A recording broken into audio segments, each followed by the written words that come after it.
लोगों की हत्या करके जाते हैं, पाकिस्तान से घुसते हैं और तब हमारी भारतीय सेना ऑपरेशन सिंदूर नामक अभियान छेड़ती है। और आप यकीन नहीं मानेंगे साथियों, मैंने उस अभियान को अपने दिल से, अपने हृदय से देखा था। और अगर वो 2 दिन और चलता तो शायद पाकिस्तान नामक कोई देश इस धरती पर होता।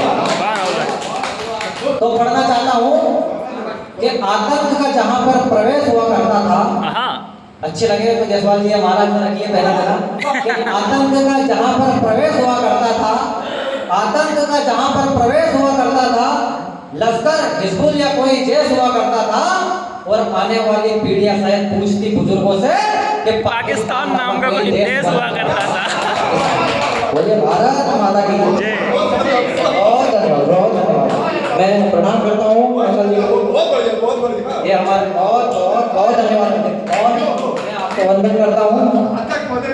बिल्कुल बिल्कुल, इससे पता चलता है कि हमारे अध्यक्ष महोदय और सभी में भारत माँ के प्रति कितना प्रेम है हमारे देश की मिट्टी में। साथियों, इसी भावभूमि में वंदे पढ़ना चाहता हूँ कि हमारे सैनिक जो कि रात रात भर जागते हैं, हमारे देश की सरहदों की रक्षा करते हैं, कि हमारी हार और जीत आपसे है, हमारी हार और जीत आपसे है, वतन से प्रेम के गीत आपसे है। और आपकी शान में इतना कहूंगा, ये देश सुरक्षित आपसे, ये देश सुरक्षित आपसे। एक शहीद फौजी, एक फौजी का पार्थिव शरीर जब आंगन में आता है तो उसके माँ, उसके पिता पर क्या बीतती है। हमारे जयसवाल जी की सबसे प्रिय पंक्तियां मैं आपके बीच में पढ़ना चाहता हूँ। देखिएगा, उसका पार्थिव शरीर आंगन में आ रहा है, उसके माँ बाप पर क्या बीतती है। नयन अश्रु से भीगे हैं, पिता की शान आया है।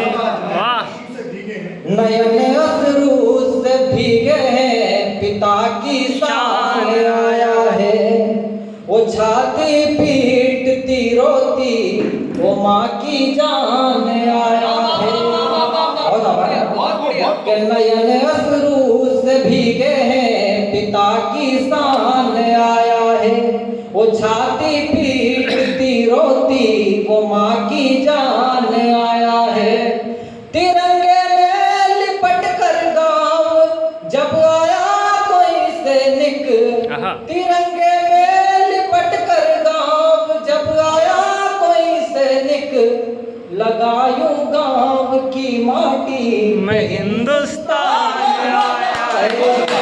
लगायूं गाँव की माटी में हिंदुस्तान आया है। बहुत धन्यवाद। और एक दुख मेरे लिए भी है कि मेरी शादी हो गई, तो इसलिए अब ज़्यादा कार्यक्रमों में जाता नहीं हूँ, आसपास के कार्यक्रमों में आ जाता हूँ। घरवाली का 5 बार फोन आ गया अभी भी।